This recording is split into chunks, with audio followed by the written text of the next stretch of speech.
Hey there, sports history fan.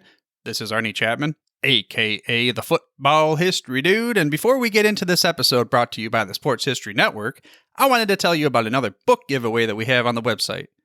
Our friend of the network, Timothy J. Brown, is giving away 5 copies of his latest book. This book is titled Hut Hut Hike, A History of Football Terminology.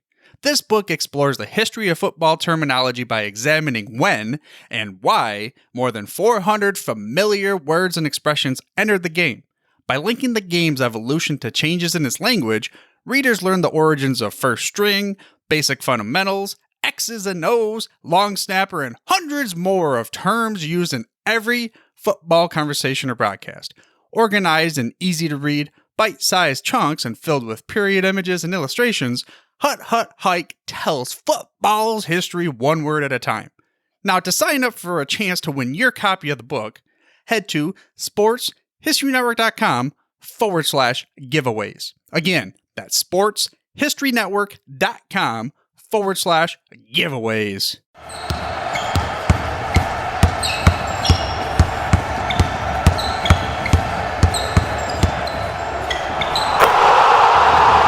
This is Basketball History 101 with Rick Loayza.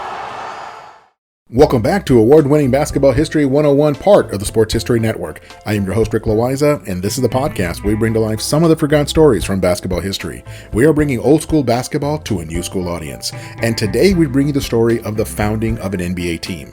Now, there is a question that I used to have, and maybe you have also asked this same question. The question is this: what is involved in starting an NBA team from scratch? And what I mean is, what are the actual logistics and business moves involved in starting a brand new team in the NBA?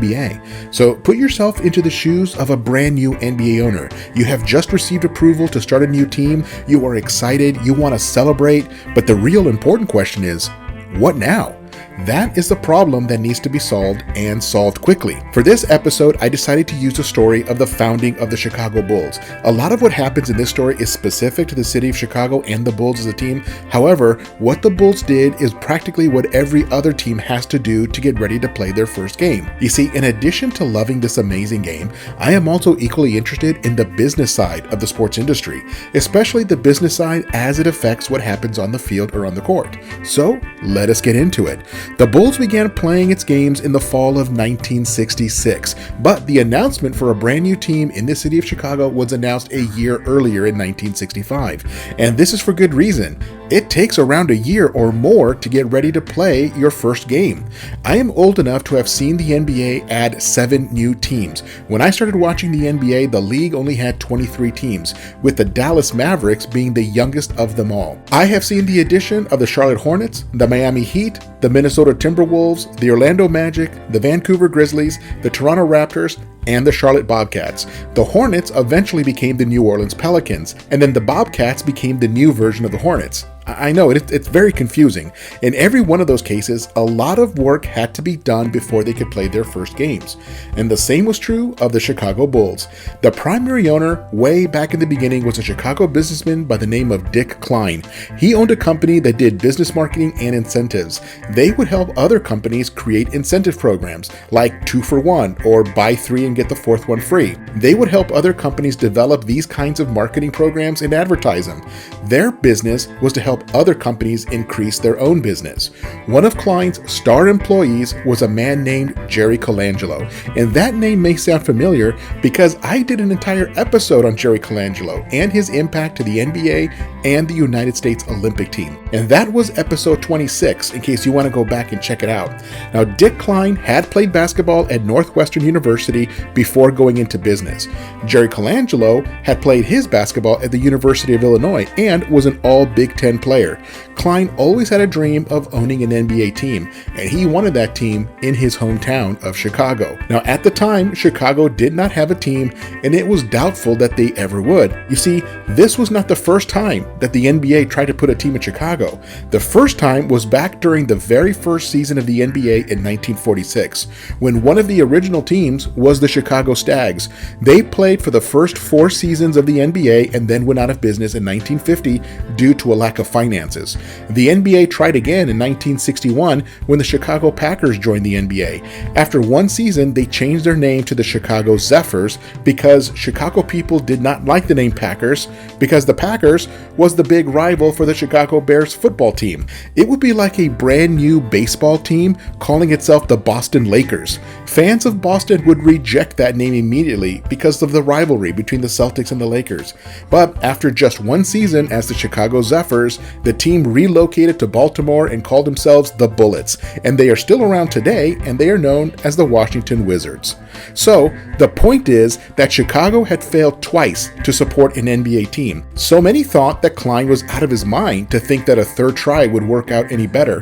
The thinking back then was that Chicago was just not a basketball town. But with Jerry Colangelo as part of the organization, they would have somebody who knew how to do marketing and publicity. Now, starting an NBA team is not as easy as just saying you want to start an NBA team, no matter how rich you happen to be. In order to be approved to start a new team, the current group of owners has to vote in a majority to let you in. It is like that with all of the major sports leagues in the United States. The group of existing owners has to approve the expansion and the specific ownership group that wants to get in. The NBA had 9 teams in the league in 1965, and they thought that having a 10th team would be great, not only to expand the league and begin playing games in a new city, but it also created a scheduling balance by having an even number of teams. So Klein was approved. He just needed to come up with the expansion fee. At the time, Klein and Colangelo estimated that the expansion fee would be $750,000, but they did not have that kind of money, so they had to find investors to jump in and become co-owners with Klein as the lead owner and the guy who would run the team on a day-to-day basis. It was a lot of hard work, lots of meetings, lots of begging, but they came up with the $750,000. That was a huge accomplishment. It is not easy to convince investors to hand over their money. You have to show them how they will earn a profit from the venture. Now, considering that the NBA had already failed twice in the city of Chicago, this was practically a miracle, and they did it. Unfortunately, when it came to actually deliver the funds to the NBA, the existing NBA owners surprised them by saying that the expansion fee was actually $1.25 million, and that caught Colangelo off guard. He used some not very nice words and stormed out of the room, but once he calmed down, he realized that he and Klein still wanted to be in the NBA. So with more hard work and meetings, they were able to secure the extra $500,000 and deliver the entire fee to the NBA, which officially made them the 10th team in the NBA. Now, I want to be clear about this next thing because this is important. The entry fee to join the NBA or any other major sports league is exactly what it is called. It is just an entry fee. All the owner gets for that money is entry to the NBA. They still have to come up with a whole separate treasure chest of money to secure offices, hire team personnel like coaches, trainers, administrative assistants, several scouts, a general manager, a ticket manager, a head coach, a sponsorship people, and even a payroll and human resources department. They also have to secure an arena, whether it is building their own arena or signing a contract with an existing building to play their home games. In today's NBA, a team has to build a training facility, charter an airplane to fly the team around, and the largest expense of all, signing between 12 and 17 players to wear the uniform and play the games. All of this takes time to organize, and it takes a whole lot of people. So, where does that entry fee money go? The entry fee money is divided equally among all of the existing owners, and it goes right into their pockets. It does not go into an NBA account. Now, some owners, like Mark Cuban of the Mavericks, probably invested back into the team, but other owners, like James Dolan of the Knicks, probably just keeps it. In 2023, the entry fee to join the NBA would be somewhere around $1 billion with a B. The existing owners can charge whatever they want because the NBA is their own private sandbox and they control who else gets to join them and play in it. That is part of the privilege of being an NBA owner. Now, this is a good place to take a break, and I'll be right back with more of what it takes to start a new NBA team.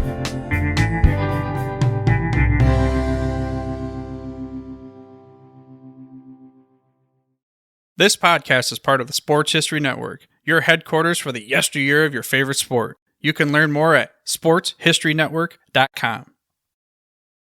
At the Sports History Network, we're all about sports yesteryear, and so we're so pleased to introduce you to Row One, an online memorabilia gallery and shop that brings your sports history to life anywhere. The Row One gallery includes over 5,200 gorgeously reproduced prints of team posters, game program covers, game tickets, advertisements, and more in baseball, pro and college football, pro and college basketball, and more. And any gallery item may be printed in a variety of sizes on wood, metal, canvas, acrylic, or poster paper.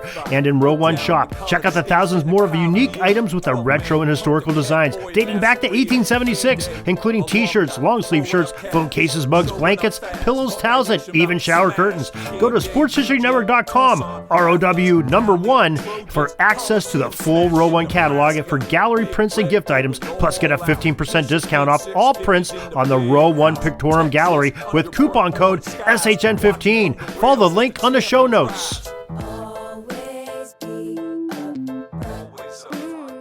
Hi, everybody. Dan and Andrew from Hello Old Sports here. We wanted to drop in and let you know about our latest episode. That's right. We interviewed the co-authors of Phyllis George, Shattering the Ceiling, a biography of groundbreaking broadcaster Phyllis George. And her life is really sort of a journey through 20th century America, from Miss America pageants to the Kentucky State House to the groundbreaking NFL Today show on CBS, even the Kentucky Colonels of the old ABA. We got into all sorts of stories about the Celtics under Red Auerbach, about the interview with Roger Staubach, about really all sorts of things, a fight between Brent Musburger and Jimmy the Greek. We really enjoyed talking with Lenny Shulman and Paul Volpone, who teamed up to write this book. The book is on sale right now, wherever books are sold. Within reason. Garage sales, probably not. So go ahead and pick up a copy today. And if you want a chance to win the book, you can go to sportshistorynetwork.com/giveaways and register for a chance to win. Goodbye, old sports. Welcome back to the show, and let us share what actually happened back in 1966 as the Chicago Bulls were getting ready to start playing games in the NBA. One of the first things that Jerry Colangelo did was secure sponsorships. Having ads around the arena is a great source of income for the team. Various companies can put their signs around the building, and the Bulls get paid for that opportunity. They also have to set aside money to pay the players. Now keep in mind that the team has to secure this money before they have even earned a cent. Running an NBA team comes with a very heavy upfront investment. In 1966, the team's salary cap was $180,000 to be spent on 12 players. In 2023, the team's salary cap is just under $124 million for 17 players. The next thing that the Bulls had to do was come up with a name and start promoting the team. Now, they selected Bulls because it sounded tough, and there was a connection to the old Chicago stockyards where much of America's beef was processed. Next, they had to secure a playing facility. The building that made the most sense was the old Chicago Stadium, where the city's hockey team, the Chicago Blackhawks, played their games. The building was owned by the Blackhawks owners, who did not want to let the Bulls use their building because they did not believe that the team would stick around very long. So the Bulls secured a decrepit building called the International Amphitheater. It was located where the stockyards used to be, and the entire building smelled like animals. And when it came to scouting, Jerry Colangelo himself traveled around the country scouting college games to get a handle on who they might want to draft in the summer of 1966. In their very first promotional event to generate interest for the new team, they took a live bull and put him on the back of a flatbed truck and drove around the city, attracting attention and letting everyone know about the new team getting ready to tip off in the fall. They put ads in the newspapers and worked with the local sports writers, convincing them to write columns about the Bulls as often as possible. They wanted the entire city of Chicago and the suburbs to get excited about this new team. One of their angles in promoting the team was to appeal to basketball fans. They would have messages and ads letting fans know that players like Wilt Chamberlain, Bill Russell, Oscar Robertson, and Jerry West would now be making regular stops in Chicago to play against the Bulls. Serious NBA fans from Chicago would no longer have to travel to Cincinnati, Detroit, or St. Louis to take in an NBA game. All of those teams would now be coming to them. In the end, it worked. Between ticket sales, TV revenue, sponsorship revenue, and merchandise sales, the Bulls took in $425,000 in total income in that first year. After paying all of their expenses, they were able to turn a very small profit, and with that, they were on their way. Finally, October of 1966 rolled around, and they played their very first regular season game in St. Louis against the Hawks. And they beat the Hawks 104-97. And they actually won their second game too against the Warriors. And their third game against the Lakers. The core of their team was full of veterans that they had signed from other teams like Guy Rogers, Jerry Sloan, and Bob Boozer. They actually made the playoffs in their very first season, but were knocked out in the first round by the same St. Louis Hawks. However, the good news was that it appeared that giving the city of Chicago a third try to have a team might actually work out. The team was selling tickets and making money. They connected with the fans and put out a decent team that the Chicago fans could support. Personally, I give the credit to Jerry Colangelo. He was an incredible general manager and marketing man. He successfully solved the problem of how to create a successful NBA team in the city of Chicago, where others had failed. This is why, just 2 years later, another brand new team was getting started in Phoenix, and they wanted Colangelo to come out and run their team. So yes, Jerry Colangelo is also the guy that got the Phoenix Suns successfully started in a city that had never had a professional team before. Now, back to Chicago. Eventually, in 1984, after 18 seasons in the NBA, the Bulls drafted a kid from North Carolina by the name of Michael Jordan, and he changed the team's destiny, winning 6 championships before he retired the second time. Now, the way the teams start today is very similar to what the Bulls had to do in 1966. I mean, in 2023, the dollar amounts are astronomically larger, but the basic approach is still the same. The ownership group has to have a ton of money in their war chest, and they have to promote the team like crazy. They have to hire good people who know how to bring success in every area of the team. It is almost like trying to fill out the roster of the team. The ownership group has to put a priority on filling out the roster of the front office staff. Again, they have to think about office space, training facility, arena, a charter plane, payroll, human resources, sponsorships and advertising, ticket sales and management, marketing, community outreach, setting up a charitable foundation, fan relations, merchandising, a statistics department, scheduling the halftime entertainment, and hiring the support staff for the team like coaches, trainers, nutritionists, chefs, massage therapists, etc.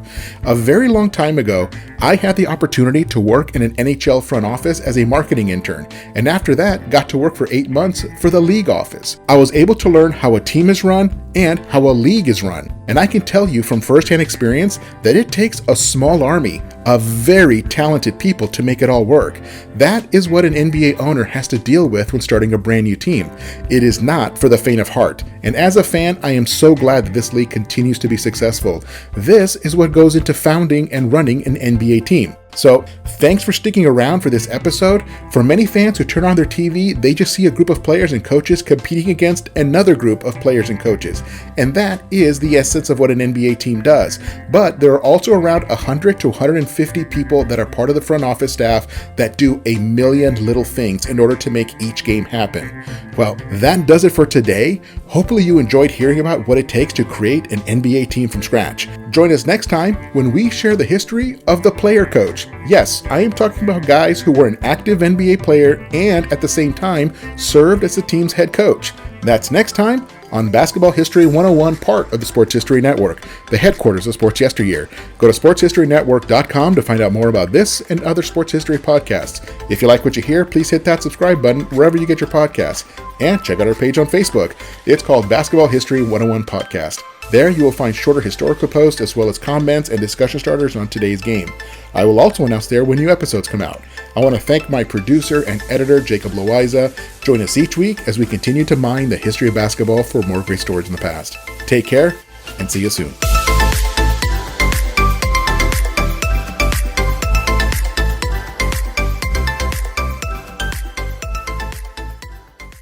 Hey there, sports history fan. This is Arnie Chapman, aka the Football History Dude, and I hope that you enjoyed this recent episode presented by the Sports History Network and were able to learn some good old-fashioned sports history knowledge nuggets.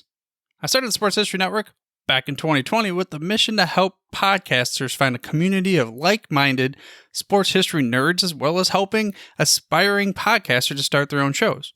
We have a little bit over 30 shows on the network right now covering all sorts of sports history, but as far as I'm concerned, we're just at the toothpick in the ocean moment, that can't even figure it out because there's so much more coming.